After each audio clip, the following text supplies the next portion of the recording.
Bonjour à tous les amis, soyez bienvenus. Zach Mouekassa, fondateur de la Mouekassa. Merci de faire partie de ce mouvement de grandeur qui nous aide à franchir les barrières, à doper nos qualités, pulvériser nos défauts. Alors comment allez-vous? Toujours un réel plaisir de discuter avec vous. Aujourd'hui on va parler très rapidement d'un sujet très intéressant qu'on a d'ailleurs déjà développé dans le passé, le respect. Comment gagner le respect? Comment regagner un respect qu'on a perdu peut-être dans le passé. Vous savez, le respect est l'élément le plus important dans la vie de l'être humain. Ouais, ce ne sont pas nécessairement les ressources. Vous pouvez perdre tout ce que vous voulez. En termes d'argent, en termes de ressources, en termes de matériel. Vous pouvez perdre beaucoup de choses dans la vie que vous pouvez peut-être récupérer dans le futur. On perd de l'argent, on récupère peut-être dans le futur. On peut perdre des opportunités, perdre des avantages qu'on pourrait probablement récupérer d'une façon ou d'une autre dans le futur. On peut perdre des amis et on en retrouve des meilleurs. On peut perdre des membres de famille, en tout cas dans le sens africain, et en trouver d'autres. Des gens qui vous aiment véritablement, des gens qui vous aiment pour vous, des gens qui vous respectent, des gens prêts à consentir des sacrifices énormes pour vous. Mais le respect, quand il est perdu, hélas, est presque impossible à récupérer. Dès que vous perdez votre crédibilité en termes de respect dans un milieu où on vous respecte, ça devient très compliqué pour renverser la vapeur. Voilà, aujourd'hui on va essayer par quelques éléments, par 4 étapes principalement. En tout cas, ça sera une nouvelle saison, une nouvelle série avec quelques épisodes sur le respect qui est très important dans notre société d'ailleurs. Donc sur 4 éléments principaux, comment regagner le respect, si pas garder le respect qu'on a déjà. Premièrement, pour avoir le respect des gens qui vous entourent, soyez vrai. Soyez vous-même. Restez authentique. Beaucoup de personnes, malheureusement, veulent prétendre être ce qu'ils ne sont pas. Ils veulent donner l'impression, une image, refléter des apparences qui ne sont en réalité pas leur vraie identité. C'est bien beau. C'est bien de paraître plus grand qu'on est en réalité. C'est bien de paraître plus réussi, plus heureux, plus épanoui, plus grand, plus fort, plus dominant. C'est bien pour sa réputation. Mais malheureusement, aussitôt que les gens découvrent votre vraie réalité, votre vraie identité, ce qui correspond réellement à ce que vous êtes, vous perdrez toute votre crédibilité, tout le respect qui vient avec. Et cela, croyez-moi, devient très difficile à retrouver. Soyez authentique, soyez vous-même. Si vous n'avez pas d'argent, ce n'est pas un problème. Le respect n'a pas tout à voir avec l'argent. C'est vrai, l'argent peut influencer un certain degré de respect, si pas d'hypocrisie. Mais le respect n'a pas tout à voir avec ses biens matériels. Vous n'êtes pas obligé de faire semblant. Vous n'êtes pas obligé de prétendre être un entrepreneur réussi qui aide une multitude de personnes à se retrouver pour acquérir une certaine crédibilité si vous ne l'êtes pas en réalité. Soyez vous, soyez authentique, soyez vrai et vous gagnerez et préserverez le respect que vous avez. Soyez vous-même, améliorez-vous, mais parlez comme vous-même. Parlez comme vous parlez. N'essayez pas d'être quelqu'un que vous n'êtes pas. Oui, faites tout pour vous améliorer, mais n'essayez pas de paraître comme une personne que vous n'êtes pas. Parce qu'aussitôt que le monde découvrira votre vraie identité, parce qu'elle vous rattrapera, ne vous en faites pas, vous perdrez toutes sortes de crédibilité. Difficile à retrouver. 2. Vous voulez être respecté ou regagner le respect que vous avez longtemps perdu, il faut avoir un moyen des revenus. C'est très important. Pourquoi c'est important? Parce que c'est difficile de respecter une personne qui demande toujours de l'aide. C'est la nature humaine. Oui, bien sûr, nous avons tous des gens vers qui on peut courir. Dans des moments difficiles, quand c'est dur, quand c'est rude, ça peut arriver à n'importe qui. De chercher de l'aide, de chercher quelqu'un vers qui se retourner, de chercher un soutien quelconque. Mais quand votre vie est basée sur les demandes, les aides, les soutiens, les supplications, c'est difficile d'être respecté. Le monde respecte difficilement les gens qui n'ont pas de moyens de revenus. Et il ne s'agit pas de gagner 10 000 $ le mois ou 20 000 $. Non, ayez un moyen de revenus. Ayez de quoi subvenir à vos propres besoins, à vos propres difficultés. Ayez cette estime personnelle de dire non, je n'irai demander à personne. Parce que j'ai prévu. Parce que j'ai placé un peu d'argent de côté. Parce que j'ai sauvegardé.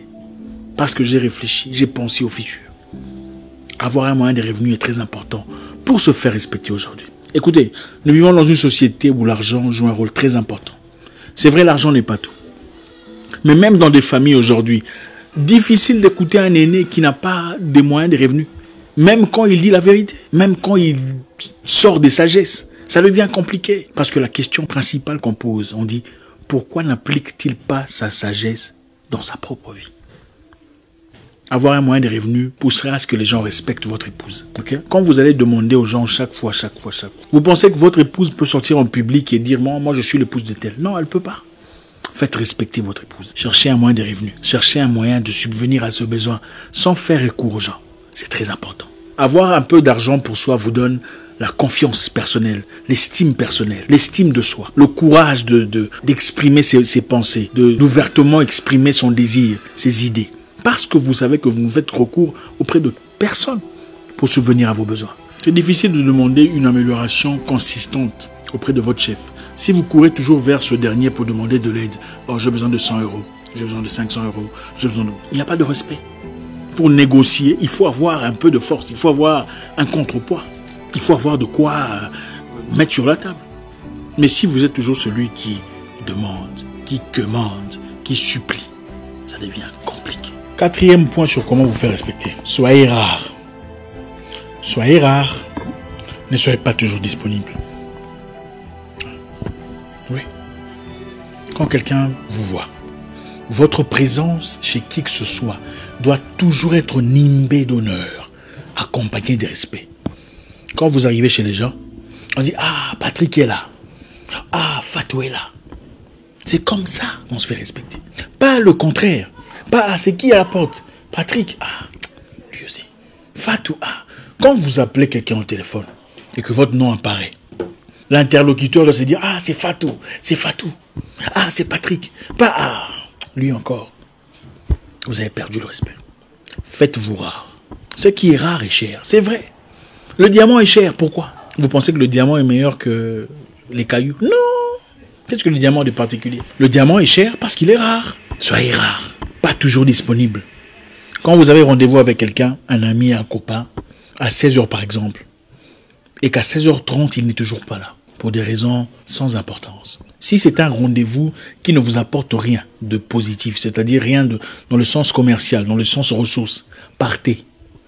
Vous avez rendez-vous avec quelqu'un à 16 h.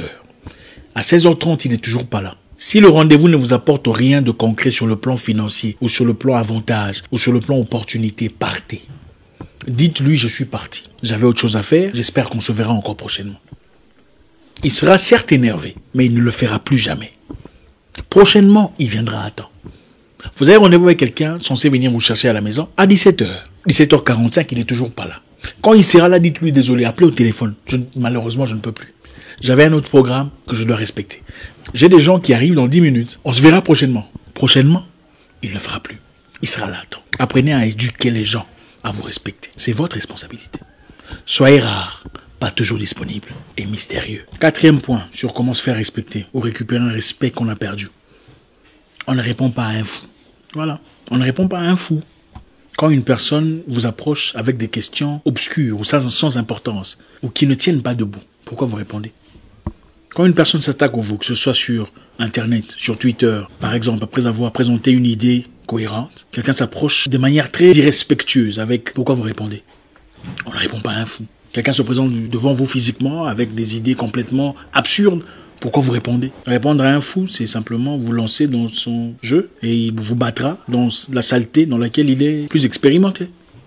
On ne répond pas à un fou. On peut écouter, on peut saisir, mais on n'est pas obligé de répondre. On ne fait pas des débats avec un irrespectueux. Les débats sont très importants. On a besoin d'échanger pour avoir de la connaissance. On a besoin de discuter, de parler, de collaborer, quelquefois de se défier intellectuellement dans le respect afin d'échanger les idées et de grandir. Mais on ne le fait pas avec un irrespectueux. Surtout un irrespectueux notoire. Les irrespectueux notoires ont toujours un palmarès d'irrespect et d'irrévérence.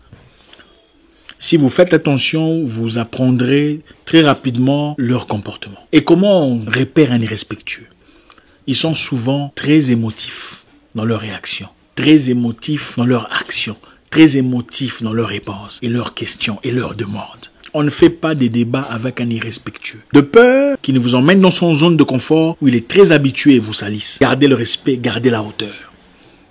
Restez où vous êtes. Protégez votre petit royaume en gardant privé ce que vous êtes. On ne peut pas vous manquer de respect si on ne peut pas vous atteindre. Évitez toutes sortes d'échanges, des discussions avec des personnes épidermiques, des personnes à réaction à fleur de peau, les irrespectueux, les irrévérencieux, les malpolis. Très facile à... Vous savez, ça n'a rien à voir avec l'âge. Aujourd'hui, vous trouverez une personne à 45 ans en train d'écrire des bêtises sur Internet. C'est très fréquent. Malheureusement, ça n'a plus rien à voir avec l'âge. Vous savez, à l'époque de nos parents, c'était différent. Une personne ayant atteint un certain âge se comporte d'une certaine façon. Aujourd'hui, malheureusement, c'est la confusion totale.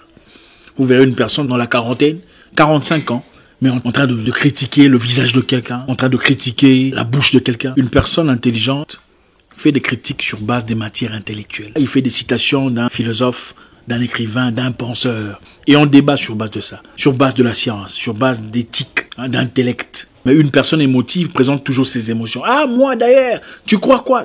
Il faut complètement éviter ces genres de personnes. Les irrespectueux ne changent pas. Je suis désolé. Moi, je ne suis pas de ceux qui pensent que les gens changent soudainement comme ça. Vous connaissez une personne qui a déjà manqué de respect de manière notoire à une personne. Peu en importe les raisons, il serait préférable d'éviter de vous placer dans les mêmes positions dans lesquelles elle eut le courage de déculotter l'autre personne. Gardez l'espace pour votre bien. Celui qui a manqué de respect à quelqu'un ouvertement vous manquera de respect aussitôt que vous lui donnerez l'opportunité de le faire. Sans aucun doute. Parce qu'ils sont mus par le courage de manquer de respect, de dévoiler, de déculotter, de désempoisser une personne pour se sentir fort. Vous voulez vous faire respecter, évitez toutes sortes de partenariats, de collaborations, de regroupement, de travail en union avec les querelleux. Vous connaissez les querelleux, les gens belliqueux, bellicistes, bagarreurs, chamailleurs. Pourquoi vous voulez vous associer à une telle personne? Pourquoi pensez-vous pouvoir travailler en collaboration cohérente avec une telle personne? Vous aurez des problèmes. Vous aurez des problèmes. Il y a des gens avec qui vous ne pouvez malheureusement pas travailler. Ils sont souvent très gentils, très polis au début, pour ouvrir les portes, pour faire connaissance. Pour voir ce passeport, pour enfin s'installer, comme un virus d'ordinateur et commencer le... Il y a beaucoup de personnes sur Terre. Vous n'êtes pas obligé de vous associer ou de travailler en partenariat avec une telle personne. Vous rencontrez une nouvelle personne qui veut apporter un business ou peu importe ce que c'est. Allez simplement sur son Facebook.